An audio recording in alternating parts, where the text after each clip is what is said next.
Baiklah, perkenalkan nama saya Angelina C. Sinaga dengan NIM 22045010. Pada kesempatan kali ini, saya akan menjelaskan tentang DHOM pada konsep geografi sosial, di mana DHOM ini terbagi menjadi beberapa subbab, yaitu yang pertama rumah.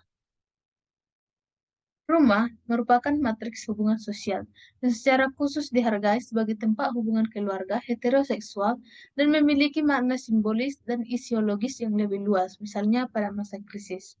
Arti rumah dalam geografi sosial itu bisa berupa tempat membentuk identitas, rumah menjadi ruang privat dan privasi bagi individu, lokasi dan keterkaitan sosial, di mana lokasi rumah bisa mempengaruhi keterkaitan sosial. Yang keempat yaitu perubahan sosial dan ekonomi, yang kelima ketidaksetaraan sosial. Selanjutnya yaitu desain perumahan. Rumah bukan sekedar wadah netral bagi hubungan sosial.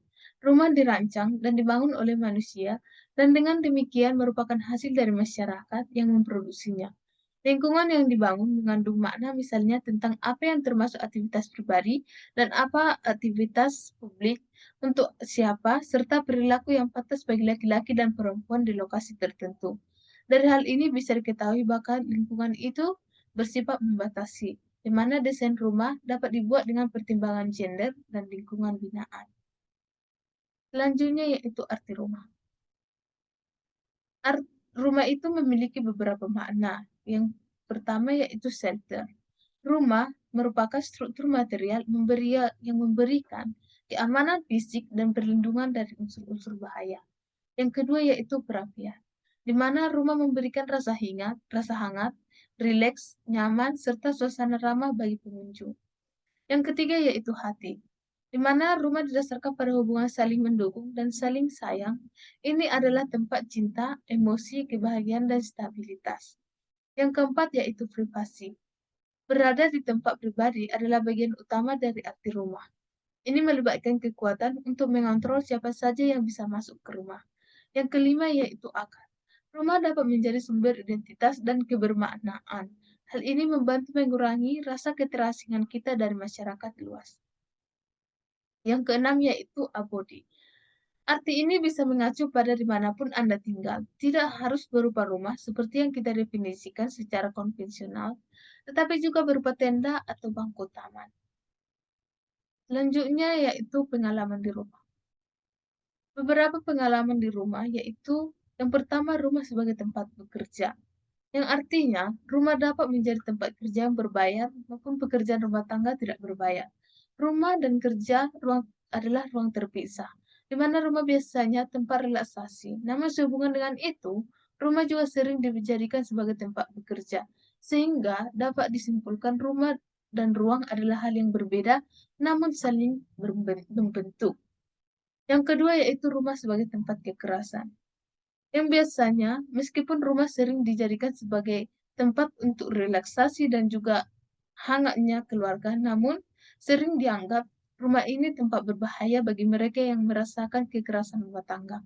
Hal ini merupakan sebuah paradoks. Sebagian besar statistik menunjukkan perempuan sebagai korban dan laki-laki sebagai pelaku. Selanjutnya yaitu moral ekonomi. Rumah tangga adalah ekonomi moral yang didefinisikan sebagai unit sosial, budaya, dan ekonomi yang secara aktif terlibat dalam konsumsi objek dan makna. Rumah tangga menjinakkan barang-barang publik untuk membangun makna ekonomi pribadi melalui 4 proses, yaitu yang pertama apropriasi. Apropriasi ini adalah objek yang diambil alih oleh seseorang atau rumah tangga. Hal ini bisa menyebabkan perselisihan antar anggota rumah tangga. Yang kedua yaitu penggabungan. Mereka dimasukkan dalam rutinitas sehari-hari melalui cara penggunaannya. Yang ketiga yaitu objektivasi, di mana cara penggunaan dan penampilannya secara menata suatu objek yang berbeda-beda untuk memberikan suatu nilai. Yang keempat yaitu konversi, di mana konversi ini mendefinisikan antara rumah tangga dan dunia luar. Hal ini merupakan percakapan sehari-hari dalam dunia luar. Yang selanjutnya yaitu aturan rumah, seperti negosiasi ruang dan waktu. Peraturan rumah mengartikulasikan nilai dan makna suatu benda. Namun, peraturan juga merupakan bagian dari sistem kepercayaan yang lebih luas. Aturan-aturan rumah Sebagian berasal dari ingatan orang dewasa mengenai rumah masa kecil mereka. Maka ruangan dalam rumah pada dasarnya merupakan instansi dan semacam ingatan kolektif. Negosiasi rumah tangga yang menentukan batas-batas yang anak juga bingkai dalam kegiatannya dalam wacana publik yang populer di kalangan hukum, profesi pengasuhan anak, dan media tentang apa yang pantas dilakukan anak-anak pada batas usia mereka sendiri.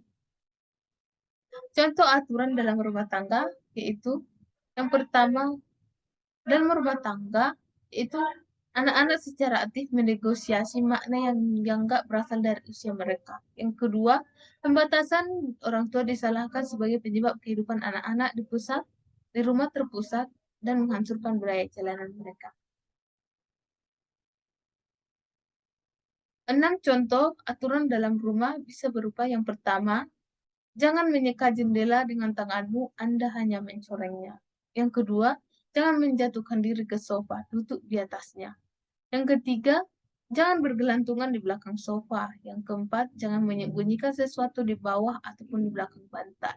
Yang kelima, jangan tinggalkan sepatumu di bawah sofa. Yang keenam, jangan taruh makanan di sofa.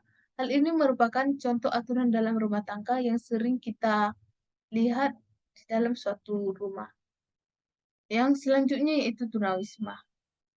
Tunawisma adalah istilah yang digunakan untuk menggambarkan individu atau kelompok yang tidak memiliki tempat tinggal tetap ataupun rumah yang layak untuk dihuni tunawisma dapat tinggal di jalanan, tempat-tempat umum, atau berpindah-pindah antar tempat-tempat.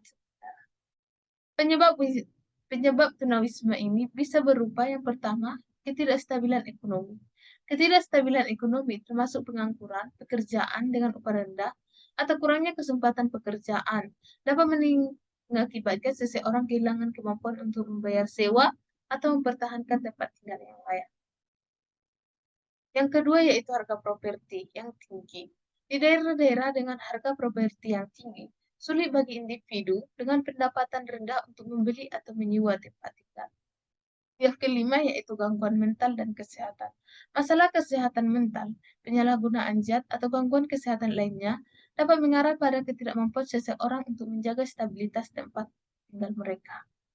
Yang keempat yaitu kebijakan perumahan yang tidak efektif. Kebijakan perumahan yang tidak memadai atau tidak kecukupan perumahan yang terjangkau dalam suatu wilayah dapat menyebabkan masalah tunawisma. Sekian hasil presentasi dari saya. Saya ucapkan terima kasih.